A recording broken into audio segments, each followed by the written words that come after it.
Selamat siang teman-teman semua. Eh, ini kita membuat video ini untuk keperluan tugas. Keperluan tugas di salah satu mata kuliah kita, teori pendekatan konseling. Jadi di video kali ini kita akan membahas satu teori yang sudah kita pelajari, yang sudah kita perdalam lagi, dan nama teori itu adalah Solution Focused Brief Therapy, atau yang bisa disingkat SFBT. Oke, sebelum kita membahas SFBT ini, lebih baik kita perkenalkan diri kita masing-masing. Oke, gue namanya Theo, mahasiswa BK 2019. Oke, nama aku Teresia Triginasi, mahasiswa BK angkatan 2019. Nama aku Yuleta Megadina dari BK 2019. Nama saya Rotu Anjuta dari BK 2019. Nama gue Elgatus Fajar dari BK angkatan 2019. Oke, dari sini kita tahu bahwa semua mahasiswa ini adalah BK 19. Jadi kita akan ngomong santai gitu loh. Oke, pada penjelasan kali ini kita akan membahas dari materi-materi yang udah kita dapetin dari dosen mata kuliah kita, Bapak Laksel Biondi. Laksel ini dalam memberikan materi-materi setiap teori itu dia dibagi dari Hipatus Stratek di filosofi, patologi, strategi, teknik, tujuan, dan lain-lain. Pokoknya biar mahasiswa gampang ngerti gitu. Laksel ini biar gampangnya itu dibuat di Hipatus Strateknya. Oke, kita akan membahas di Hipatus Stratek SFBT. Mungkin yang belum tahu SFBT itu apa, SFBT itu Solution Focused Brief Therapy. Ini salah satu teori dalam proses konseling. Dalam teori ini itu konselor itu fokus terhadap penyelesaian atau solusi terhadap masalah yang sedang dihadapi oleh konseli.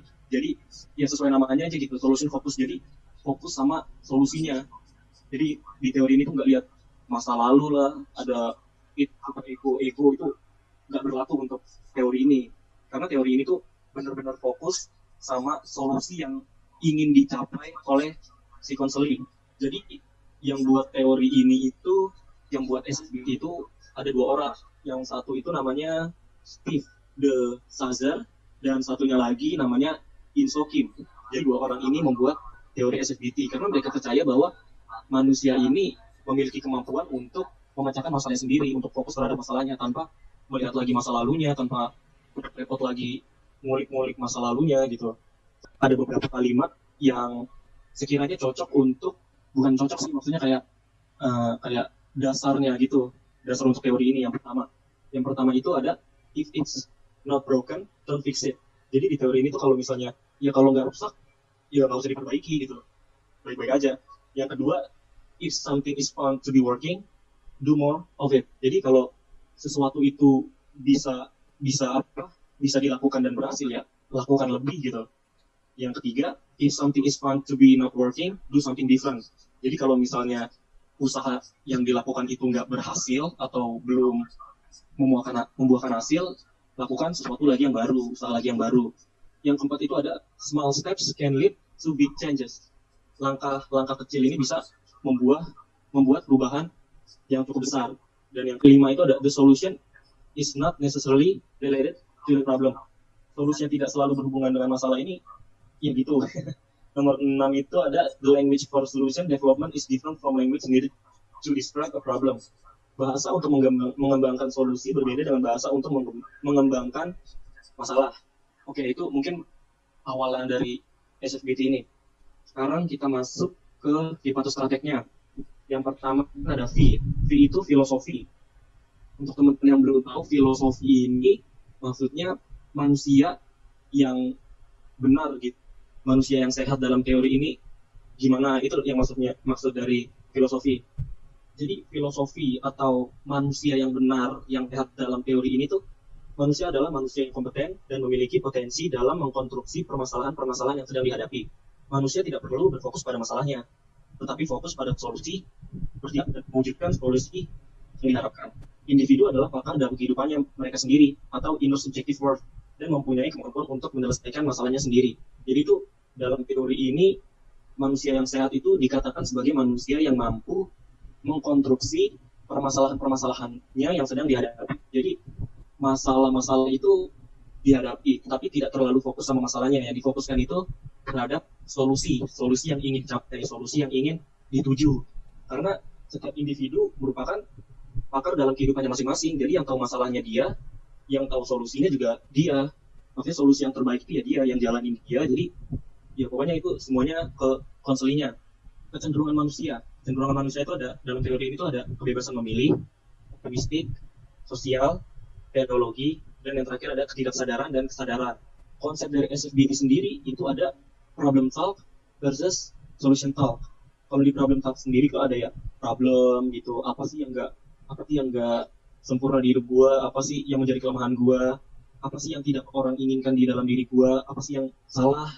Kalau ya karena ketika orang lagi mengalami serba salah lah ibaratnya gitu, mereka akan menyalahkan orang lain, itu blaming atau being hopeless, tidak ya merasa pasrah lah gitu. Nah terus ada solution talk ini berbicara tentang fokusnya itu ke solusi, fokusnya itu ke kekuatan dalam diri manusia yang mereka punya, apa yang dia mau, apa yang sudah dia lakukan dan berhasil, terus apa yang sudah dia lakukan untuk mencapai masa depannya gitu. Terus ada metode dari SFBT. Jadi metode di SFBT itu ada 7. Yang pertama itu ada describe the problem. Jadi dalam melakukan proses konseling menggunakan SFBT ini ada yang pertama itu, langkah pertama yang harus dilakukan itu describe the problem. Konseling ini menjelaskan masalah-masalah yang sedang dihadapi kepada si konselor. Nah yang kedua itu ada describe the result you want. Jadi si konseling ini menjelaskan nih, ketika dia selesai menceritakan masalah-masalahnya, terus konseling ini ngasih tahu konselornya ini kalau dia mau gini, solusinya mau gini, yang mau terjadi itu ini gitu. Jadi konseling itu menjelaskan hasil yang ingin dicapai saat selesai proses konseling. Dan yang ketiga itu ada gather information.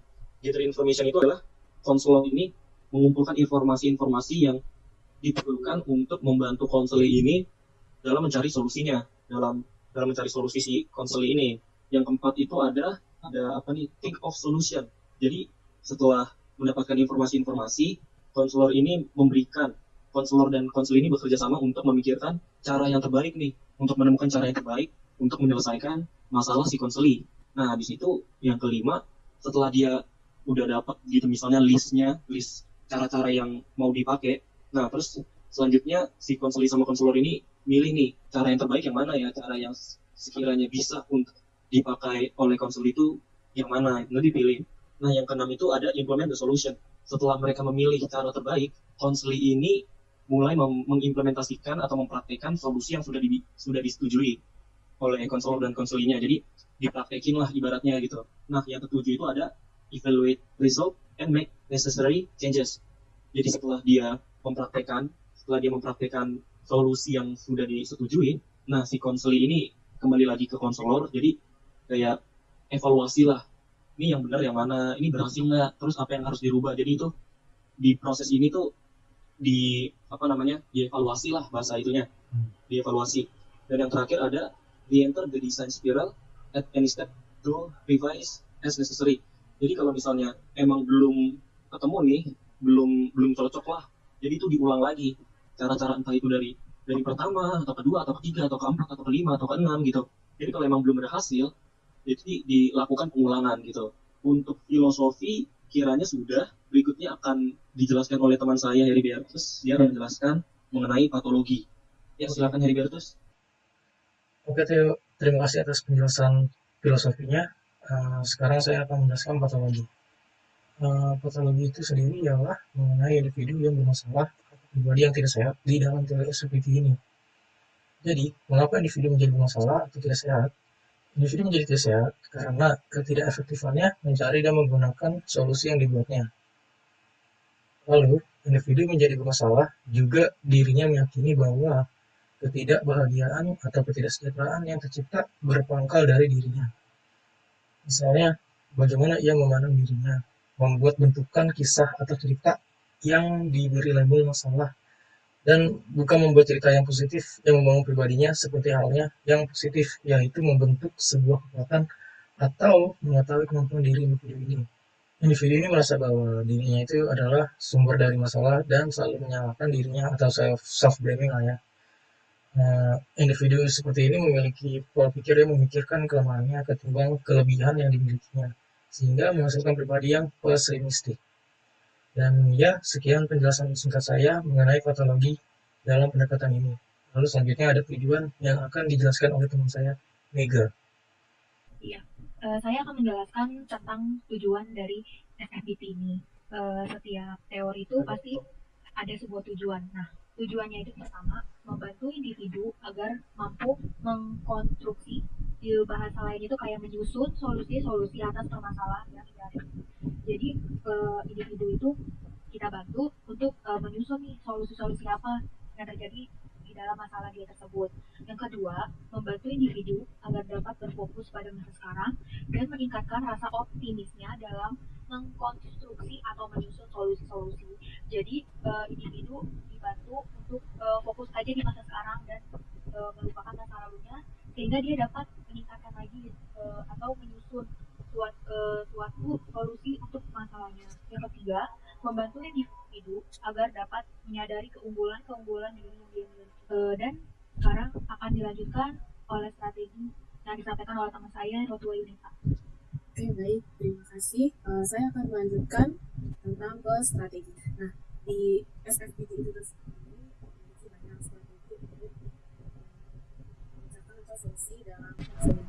Nah, di sini strategi yang pertama adalah stabilizing report, yaitu pembentukan hubungan baik agar proses konseling berjalan lancar seperti yang diharapkan. Untuk yang kedua, di sini ada interviewing of solvable conflict, yaitu mengidentifikasikan keluhan yang bisa dipecahkan merupakan langkah awal yang penting dalam konseling. Tidak hanya memfasilitasi pengembangan tujuan dan intervensi, tetapi mempromosikan perubahan. Konseling dan konselor itu berkolaborasi untuk membuat gambar dari keluhan yang menempatkan solusi mereka di tangan konseling. Untuk yang ketiga ada instabling goals, yaitu di sini menempatkan tujuan melanjutkan proses konseling. Konselor berkolaborasi dengan konseling untuk menentukan tujuan yang spesifik, dapat diamati, diukur, dan konkret. Tujuan biasanya mengambil salah satu dari 3 bentuk, yaitu mengubah dari situasi problematis, mengubah tampilan situasi atau kerangka acuan, dan mengakses sumber daya, solusi, dan kekuatan. Yang keempat ada design and intervention. Ketika merancang intervensi, konselor menggambar pada pemahaman mereka tentang konseling dan penggunaan kreativitas strategi.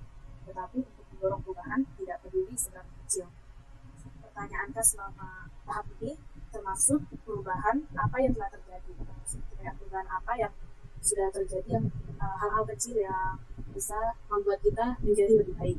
Selanjutnya ada strategic touch the promotion change, yaitu tugas strategi kemudian mempromosikan perubahan. Biasanya ini ditulis sehingga konseling dapat memahami dan mendukungnya. Biasanya ini kayak tugasnya ini kayak direncanakan untuk secara hati-hati dan akan menghasilkan kerja yang sangat kompeten atau sukses. Dan selanjutnya ada interfacing and emphasizing new behavior and change, yaitu ada perilaku baru yang positif dan perubahan diidentifikasikan serta ditekankan ketika konseling kembali setelah diberi tugas.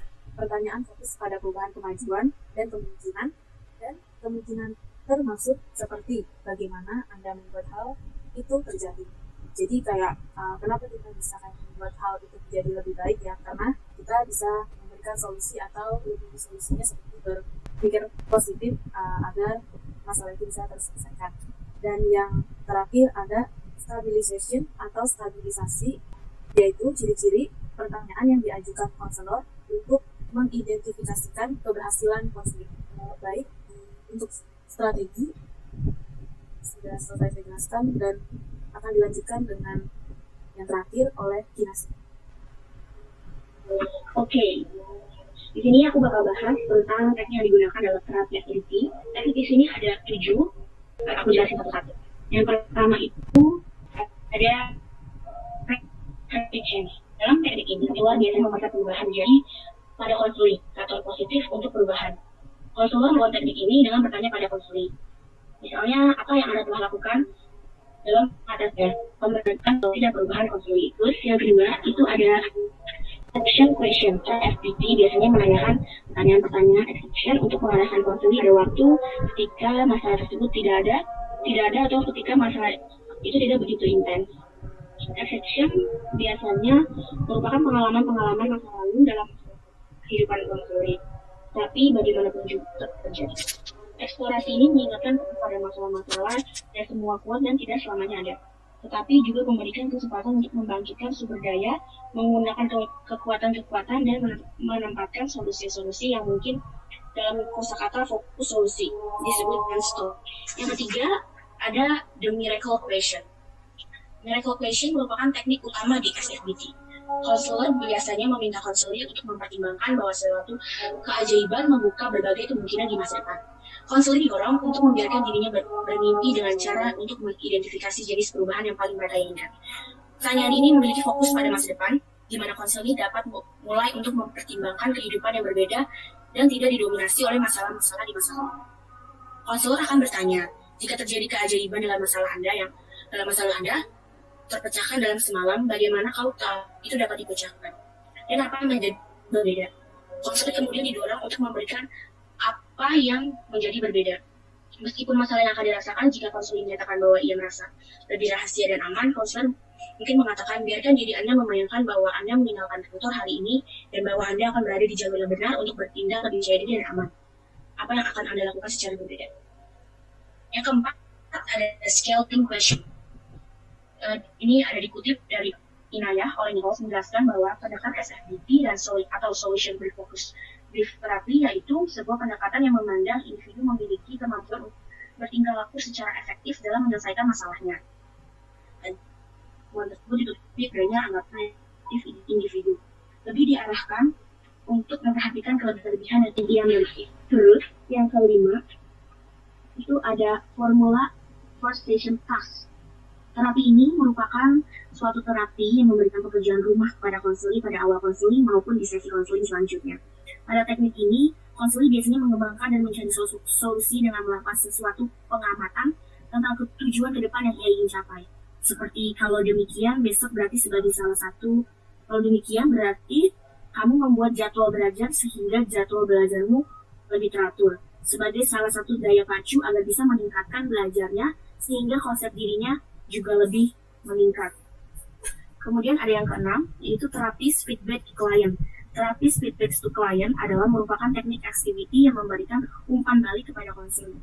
Para praktisi SFBT pada umumnya mengambil istirahat 5-10 menit menjelang akhir setiap sesi untuk menyusun ringkasan pesan untuk konseling. Selama waktu itu, terapis memformulasikan umpan balik yang akan diberikan kepada konseling setelah istirahat. De Jong and Burke dalam Corey 2009 menggambarkan 3 bagian dasar dari teknik ini, yaitu pujian. Pujian adalah afirmasi dari apa yang sudah dilakukan konseling dan mengarah pada solusi yang efektif. Memuji tidak dilakukan dengan cara rutin atau mekanis, tetapi dengan cara menggembirakan atau menciptakan harapan kepada konseling bahwa mereka dapat mencapai tujuan mereka dengan mengandalkan kekuatannya. Jembatan menghubungkan pujian awal dengan pemberian dan pemberian tugas. Dengan pemberian tugas kepada konseling yang dapat dianggap sebagai pekerjaan rumah.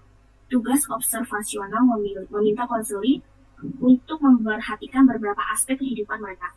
Proses pemantauan ini membantu konseling memperhatikan perbedaan ketika ada yang lebih baik, terutama apa yang berbeda tentang cara mereka berpikir, merasa, dan berperilaku. Dengan memberikan umpan balik kepada konseling, terapi ini bertujuan untuk memberikan kepada mereka kesempatan untuk melakukan lebih banyak hal dan melakukan hal-hal yang berbeda untuk meningkatkan kemungkinan untuk mencapainya tujuan mereka, serta memastikan konseling positif. Yang terakhir itu adalah terminating. Dalam terjemahan ke bahasa Indonesia, arti terminating ialah mengakhiri proses yang telah selesai.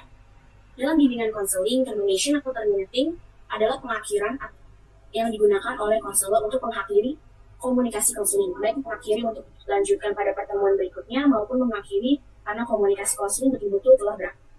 Supriyo dan Mula Warman dari tahun 2006 di halaman 42. Adapun termination yaitu respon konselor untuk mengakhiri interview, baik mengakhiri untuk dilanjutkan pada sesi berikutnya maupun mengakhiri interview pada konseling betul-betul berakhir. Pada tahapan termination ini, konselor bersama konseling menetapkan kesimpulan atas apa yang telah dihasilkan dalam proses konseling tersebut. Merefleksikan kembali bagaimana perasaan konseling setelah proses konseling dilakukan, dan bagaimana pula pendapat konseling mengenai konselor, suasana yang ada di proses konseling, dan juga koreksi tersendiri bagi konseling dalam melakukan tindakan konseling. Jadi, terminating itu meliputi sebagai berikut. Sama seperti yang sudah dijelaskan oleh kedua tokoh di atas. Yang pertama itu ada menguji apakah konseling yang lakukan praktek itu dalam proses konseling sudah benar. Eksplorasi kemungkinan kebutuhan konseling tambahan. Terus ada membantu konseling mentransfer apa yang dipelajari dalam konseling dari tingkah laku konseling. Yang keempat, memberi jalan untuk memantau secara terus-menerus tingkah laku konseling. Selanjutnya, konselor dan konseling mengevaluasi, mengimplementasi teknik yang telah dilakukan, serta menentukan lamanya intervensi dilaksanakannya pada sampai tingkah laku yang diharapkan mata. Contohnya itu, implementasi dan terminating activity itu ada 2 penerapan, yaitu respon non-verbal dan respon verbal. Non-verbal seperti memandang jam dinding atau alogi, menata meja, dan mengemasi buku. Sedangkan respon verbal biasanya sebuah interpretasi seperti, telah banyak yang Anda ungkapkan sehingga Anda kelelahan. Apakah Anda bermaksud mengakhiri dulu pertemuan hari ini? Atau bisa seperti, dengan rampungnya semua yang Anda ingin ungkapkan dalam konseling hari ini, baik Anda ingat dan lakukan garis besar apa yang kita bicarakan tadi. Seperti itu teknik dari SFDT, totalnya ada 7. Oke, sekian penjelasan dari saya. Oke, sekiranya udah cukup. Pipa tuh strategnya ini semuanya di on-in dulu dong. Oke, Siapa siap. tegang-tegang lagi? Kenapa ya? Udah. Oke dong. Ini sebelum, biar menarik aja nih, sebelum lanjut ke contoh kasus, lu pada tertarik gak sih sama SFDT? Gue tertarik. Kenapa lu tertarik? Itu dia relevan banget kayak gue gitu. Gue juga orang yang pesimistik gitu. Psikologinya tuh. Itu sih yang menurut gue cukup menarik buat gue gitu. Kalau lu, Max? Kenapa Kalau lu bisa gue, tertarik? SFDP ini menurut gue ya dia bisa menyusun solusi-solusi yang misalnya gue punya masalah, jadi misalnya gue ke konselor, terus konselor ngasih tahu kalau gue tuh masalahnya bisa diselesaikan pakai misalnya SFDT, terus dia ngasih tahu nih tujuannya ini, oh jadi udah ada di dalam pikiran gue harus bisa nyusun sendiri nih masalah-masalah solusi-solusi yang akan menyelesaikan masalah gue tersebut, dan konselor hanya kayak ngasih tahu, kayak istilahnya kayak mendampingi atau apa gitu lah, kayak gitu mah. Ini juga SFDT ini gue pakai di tugas kedua yang beda film apa sih yang Analisis. ya analisis film. Iya. Oh iya sih.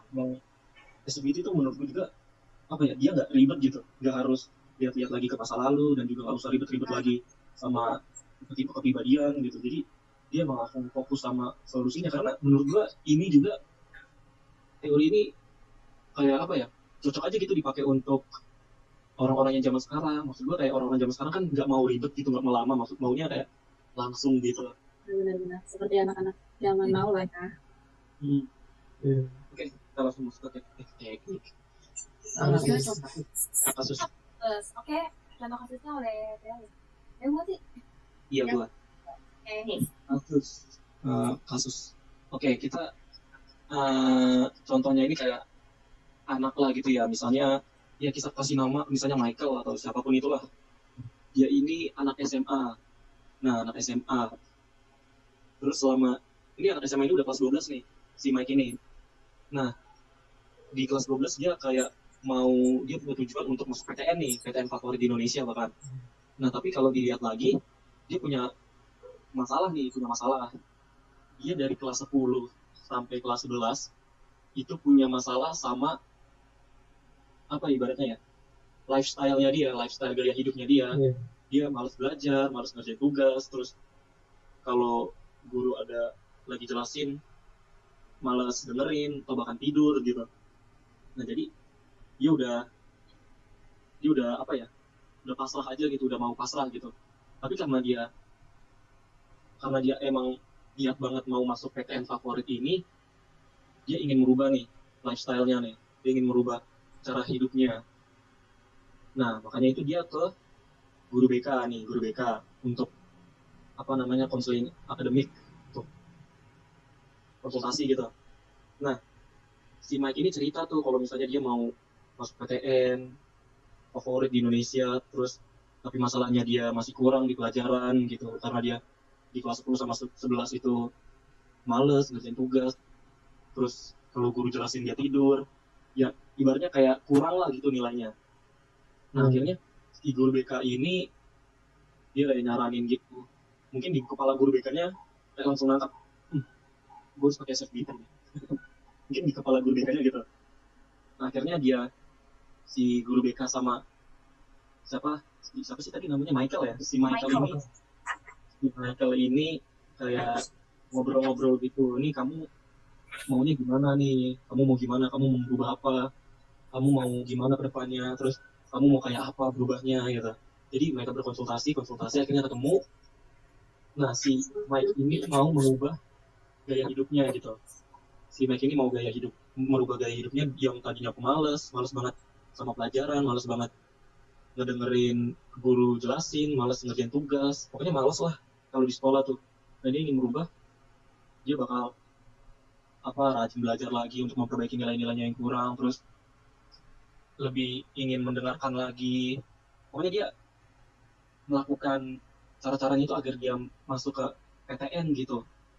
Nah, pada akhirnya sekian lama waktu berjalan, dia lolos nih. Dia berhasil untuk masuk ke PTN-nya ini. Dan ya itu tekniknya sukses lah gitu ibaratnya. Proses konselingnya dia sama guru BK-nya tuh bisa dikatakan hasil. Iya. Nah, kalau ini udah nih kasusnya nih, udah nih, terus mau dianalisis ke hipotesis-hipotesisnya. Untuk filosofinya sendiri, Michael ini anaknya dia punya dia punya kemauan untuk berubah, dan dia mampu mengkonstruksi permasalahan-permasalahan yang dia alami diubah untuk menjadi sebuah solusi gitu. Itu filosofinya. Terus kalau patologinya ini Mike, dia pernah merasa namanya tuh Masa gagal? hopeless. Iya, merasa gagal, merasa hopeless gitu. Dia jadi kepikiran, wah, gue di kelas 10 sama kelas 11 ini udah nilai gue jelek semua gitu, terus gue gak pernah belajar. Jadi dia at some point dia hopeless gitu untuk masuk PTN. Terus tujuannya dia ini tuh untuk merubah lifestyle-nya, merubah gaya hidupnya yang tadinya malas belajar, terus jadi rajin belajar, yang tadinya malas dengerin guru, jadi dengerin guru itu untuk mencapai itu tadi PTN favoritnya dia. Iya, untuk mencapai PTN favoritnya dia. Ya. Nah, terus strateginya ini si Michael ini dia konsultasi nih sama si guru BK-nya. Karena si guru BK udah deket gitu, guru BK-nya udah deket sama Michael, jadi udah kenal lah gitu ibaratnya. Jadi si Michael yang konsultasi sama guru BK-nya nemu solusi yang bagus, dia ngomong sama Michael, jadi mereka berkonsultasi mengenai solusinya gitu. Nah, untuk teknik yang dipakai itu formula first session task. Jadi si guru BK-nya ini ngasih PR gitu untuk si Michael, kalau dia nih di rumah nih harus merubah nih gaya hidupnya, entah di rumah atau di sekolah gitu, harus mengubah gaya hidupnya untuk lebih giat belajar, untuk lebih rajin belajar gitu sih. Yes. Dan akhirnya si Michael pun dapat PTN favorit di Indonesia. Widih. Itu cerita ngarang, tapi ya nggak apa-apa lah ya. Ini nggak apa-apa, siapa tahu bisa dikasih motivasi. Iya, Setiap masalah tuh pasti ada solusinya. Berkonsultasi dulu gitu, nggak apa-apa. Asal tahu kalau salah ya harus diperbaiki, kalau salah berarti harus diubah untuk menjadi lebih baik agar keinginannya tercapai. Kalau ada kemauan ya terus dicapai terus. Udah kali ya? Oke, cukup kali ya, Cukup nih. teman-teman. Selesai. Terima kasih loh. Terima kasih. Makin hair, rekamnya hair.